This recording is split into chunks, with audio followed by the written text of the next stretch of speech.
2016 में बॉलीवुड की एक फिल्म आई उड़ता पंजाब। इस फिल्म के अंदर पंजाब के अंदर ड्रग्स का जो प्रभाव था उसको दिखाने का प्रयास किया गया कि किस तरीके से पंजाब के युवा पूर्ण रूप से ड्रग्स या नशे की गिरफ्त में आ चुके हैं। जब ये फिल्म आई तो हमारी सामाजिक और राजनीतिक व्यवस्था में भी चर्चा शुरू हुई कि अगर इस प्रकार की चीज़ें चलती रही तो हमारा युवा पूरी तरीके से बर्बाद हो जाएगा। मुद्दा बड़ा था, इसलिए राजनीतिक पार्टियों ने भी इसको लपका, खासकर आम आदमी पार्टी ने। आम आदमी पार्टी ने इसे एक बड़ा मुद्दा बनाया। उस समय कांग्रेस वहाँ पर सत्ता में थी। कांग्रेस के अगेंस्ट बड़ा आंदोलन शुरू हुआ और आंदोलन का जो सबसे बड़ा आधार था वो ये था कि पंजाब को हम नशा मुक्त करेंगे। अच्छी बात भी है, नशा मुक्त करने का अगर कोई पार्टी आंदोलन चला रही है तो इससे बेहतर और क्या बात हो सकती है, क्योंकि नशा परिवार, देश और अर्थव्यवस्था सबको बर्बाद करता है।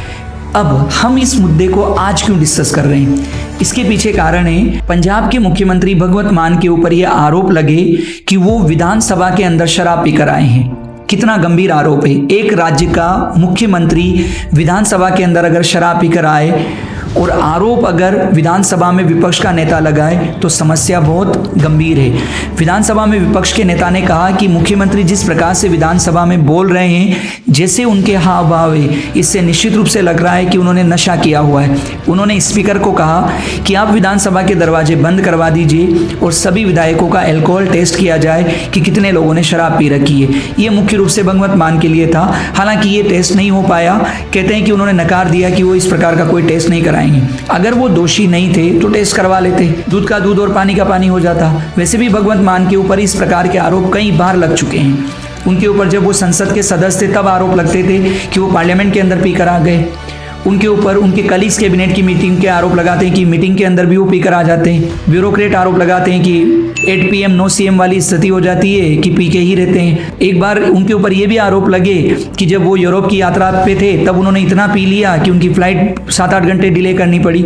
ये जो सारी चीज़ें हैं ये बड़ी गंभीर समस्या को दर्शाती है कि सिटिंग जो CM है वो इस प्रकार की हरकतें कर रहा है। ये वो पॉलिटिकल पार्टी के नेता है जो दिल्ली का चुनाव गलत शराब नीति की वजह से हार गए। पता नहीं इन लोगों का शराब से कुछ विशेष लगाव है। एक जगह ये गलत शराब नीति की वजह से हार रहे हैं और दूसरी जगह जिस राज्य को ये नशा मुक्त कराने के लिए गए थे, राज्य तो नशा मुक्त हुआ या नहीं हुआ ये तो पंजाब के लोग जानते होंगे, लेकिन इस पार्टी के मुख्यमंत्री नशा युक्त हो गए, ये साफ साफ दिखाई दे रहा है। और आरोप को अगर आप नकार नहीं पा रहे हो, अपना टेस्ट नहीं करा पा रहे हो, तो लोग तो निश्चित रूप से जो अधिकार है उसका प्रयोग करेंगे और आपसे पूछेंगे कि आप अगर इस प्रकार से ब्यूरोक्रेसी को हैंडल करेंगे, इस प्रकार से व्यवस्था को चलाएंगे तो आपके ऊपर विश्वास कौन करेगा। तो ये जो गंभीर समस्या है इसलिए भी है कि एक तरफ हमने कानून ऐसे बना रखे हैं कि अगर कोई व्यक्ति शराब पीकर गाड़ी चलाता हुआ पाया जाता है उसका चालान बनता है, बनना भी चाहिए। शराब पीकर गाड़ी चलाना बहुत गंभीर अपराध है।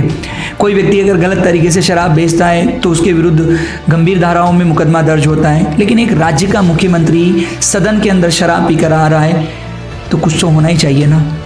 ये कौन सा तरीका हुआ, किस लेवल पर आप जा रहे हो कि आप कंट्रोल ही नहीं कर पा रहे हो। और अगर वहाँ भी वो पीकर आ रहे हैं तो फिर बाकी अन्य जगहों पर किस प्रकार का व्यवहार होता होगा, ये भी सोचने वाली बात है। Thank you.